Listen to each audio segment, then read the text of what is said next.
everyone, this is Fadi, and I want to welcome you to the start of this video series that we have provided an overview of last time with Brother Mel, which has to do with what we called Muhammad, an Arabian prophet or a Jewish Messiah. And today we are going to take a closer look at some of the coded references in the Quran related to Jewish leaders or Jewish hierarchy. With us here to unpack this is Brother Mel, who's joining us remotely. Mel, thank you again for your work, for your research, and we're excited really to have you to address this topic. You and I have done a couple of series in the past. One of them has to do with this title, Muhammad, basically, which could be read Muhammad, could be read Mahmud, like you said, and it could be read in a variety of ways. So I'm not really so sure why we have to take just what, the Islamic reading is, which basically the diacritical markings were added at a later time. So what is it about some of these codes that are found in the Quran concerning Jewish hierarchy that we would like to decipher now for our viewers? Okay, so I think the key thing here is that you have to imagine if the Quran was written by an Arabian prophet way down in Mecca, why is he referring to these Jewish leaders that are 1,000 miles away up north in Iraq and Israel and Syria? Makes no sense. Yeah. So maybe Muslims want to tell me that they have amazing technology in the 7th century. They can actually zoom up to the north. Maybe they have got telephones back then or the internet. But I don't think so. I think it makes more sense that the fact that the Quran is referring to these leaders suggests a proximity to those leaders. I think that's the most plausible explanation. It's a bit of a stretch to tell me that somehow Muhammad has an awareness of these leaders that are 1,000 miles further north. Doesn't make sense. So, right. Without further ado, we'll look at the coded references in the Quran to the Jewish hierarchy. So I'm going to be looking at the Jinn, the Nasi, the Kafir, the Galut, the Talut, and I'm also going to be referring to these places or things, Iliun and Sijin. And a quick summary is that the Quran in large part is a reflection of internal debate amongst various Jewish sects, broadly aligned either to the Jerusalem Talmud and the Babylonian Talmud, which we mentioned in the introductions. So A.J. Juice offers us a historical background to why these Jewish leaders are being referred to. There was a conflict that began with the first Gaon of Syria in 609 AD. A Gaon is a leader of a Jewish academy, which is otherwise known as a yeshiva. So the Gaonim were in conflict with other rabbinic Jews and also with Qira'at Judaism. So Qira'at and Haran Jews accepted the Torah but were against the accretions of oral traditions as practiced by the Babylonians, and there were sectarian conflicts between the Qira'ats and the rabbinic Jews in Alexandria in 641 AD. So between 609 and 641 AD, there was an internal conflict between two sets of Jews, one who wanted to add oral traditions and one that wanted to stick with the Torah. So that's kind of important in terms of understanding why the Quran is interested in these leaders. So some examples of the yeshivas are Surah and Haditha. Some people looking at the name Surah would say, I wonder if the chapters in the Quran are called Surah for a reason. Has it got anything to do with that, or is that just a coincidence? It may be, but it's worth noting. So the first one, the Jinn. There was a person referred to as a Djinn or Jinn, and they were the rabbinic judges. And they actually started in the 7th century, exactly at the same time that the standard Islamic narratives say that the Quran was written. So that's the backdrop. The Babylonians replaced the Jerusalem Nasi, who was like the top leader, and was the main judge for Judaism, with the Abbet Din, which is the father of the court, the Rosh Bet Din, the head of the court, the Dayan, which is the rabbinic judge, and Chaver Bet Din, who is the friend of the court or experts in law or science. Now, the Quran is really scathing about the Jinn.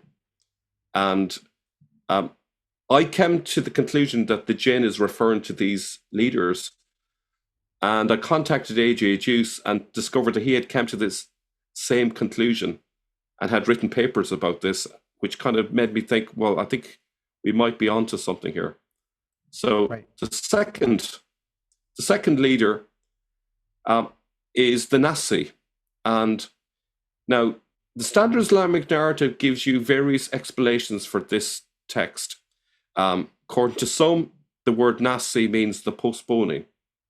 According to others, it's referring to the women. But the Nasi is as famous a word as saying the Pope, because the Nasi is the top Jewish leader. You know, it literally is the Jewish prince and has got a similar power to the Exilarch.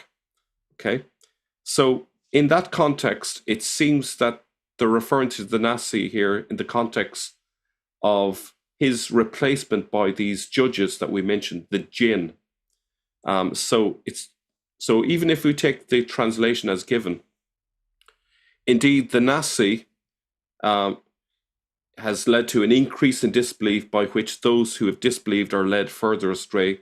They make it lawful one year and unlawful another year to correspond to the number made unlawful by Allah, and thus make lawful what Allah has made unlawful. It's a bit confused in the translation there.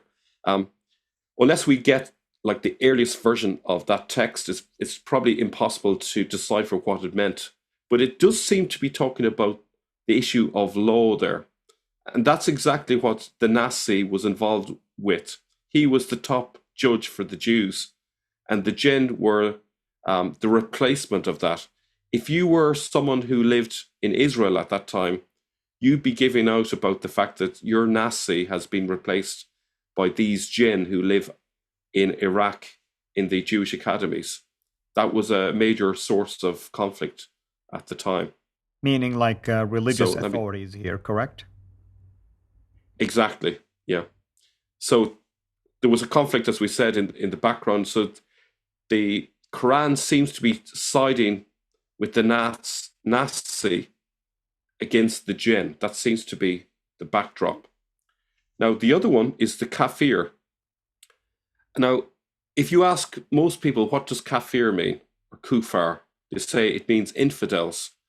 Now, according to Saint Murad, who helped me a lot with the meanings of Arabic, the word, in terms of its etymology, means coverers. Something. So it occurs 491 times in the Quran. According to A.J. Juice and others, the argument is that the rabbinic Jews linked with the Babylonian Talmud are covering up the meaning of the Torah with their old traditions. Hence, they're nicknamed the coverers. Odin Lafontaine comes to a similar conclusion, that the word kufar refers to coverers, and that the complaint is that the rabbinic Jews are basically adding their oral traditions with their Babylonian Talmud. So that's what's going on. And basically, I mean, the word kafir or kafara, it's when you're atoning for something, you're covering your sin, basically. And the Day of Atonement, Yom Kippur, is the day of covering. And, I would say, I want to play the devil's advocates here, even an Islamic scholar could argue and say, yes, we call them infidels, but we mean they covered their belief in a true God and accepted something different, so that's how they would look at it. Yeah. The problem for them, though, is if you only take the word in isolation, then yes, you have a plausible explanation. Right. But unfortunately, the Quran offers another synonym similar to it, where it's unmistakable that who is being referred to, right? Which leads us to this one here, Talut. It's part of a rhyming pair with Galut or Jalut. Talut refers to the Gaonim, who are the Yeshuva leaders, or more broadly to rabbinic Jews, and the reason why they coined this term is to do with talit. It's the Aramaic word from the root TLL, meaning cover. So talut is very similar to kafir. It has a sense of cover. So this word is coming from the Aramaic. So that's why you kind of have two distinct words here. And it's a very nice play on words because it also is used as the name for the prayer shawl that they cover over their head. So it's if you're trying to use a word to disparage someone, it's a very good play on words. So it is used, for example, in a biblicist context, for example, in Surah 2:247. Now, and it's used in conjunction with Galut or Jalut, and that's going to be important to confirm that we're on the right track in terms of what's being referred to here. Yeah, I see that we are really approaching almost the end of our first episode, and we still have quite a few to do in terms of these terms and names. Would you like for us to pick it up from here next time? Yeah, absolutely. So if you can just recap with maybe take 1 minute to recap to everybody, what did it mean that we went through titles and terminologies like this? What was the purpose behind that? Yeah, so I suppose the purpose is once we identify who the people are that's being referred to, what is their role, that gives us a lot of contextual information. And without the correct context, we cannot understand what the Quran is actually on about. Right, so we are building this foundation now for the context behind these terminologies as used in the Quran, so we begin to decipher them that way. Exactly. So essentially, we are offering the foundations for a proper tafsir of the Quran so that you can actually get a correct understanding of it. That's the purpose behind all of this. Yep. Wonderful. Thank you so much, brother. Thank you, everyone. Next time, we will pick it up from here where we will talk about additional terms used in the Quran, but we will give the other meanings for them in terms of explaining the context. And once we begin to look at them from a contextual standpoint, you will begin to see this process of deciphering what they might have meant versus what is accepted today. Until next episode, everyone, have a blessed day.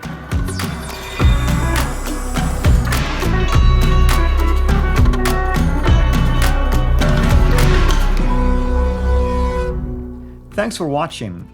Please like, subscribe, share, and comment. And ring the bell so you will be notified when we release new content. Our mission is to reach Muslims with the gospel of Jesus Christ and help Christians engage with their Muslim neighbors.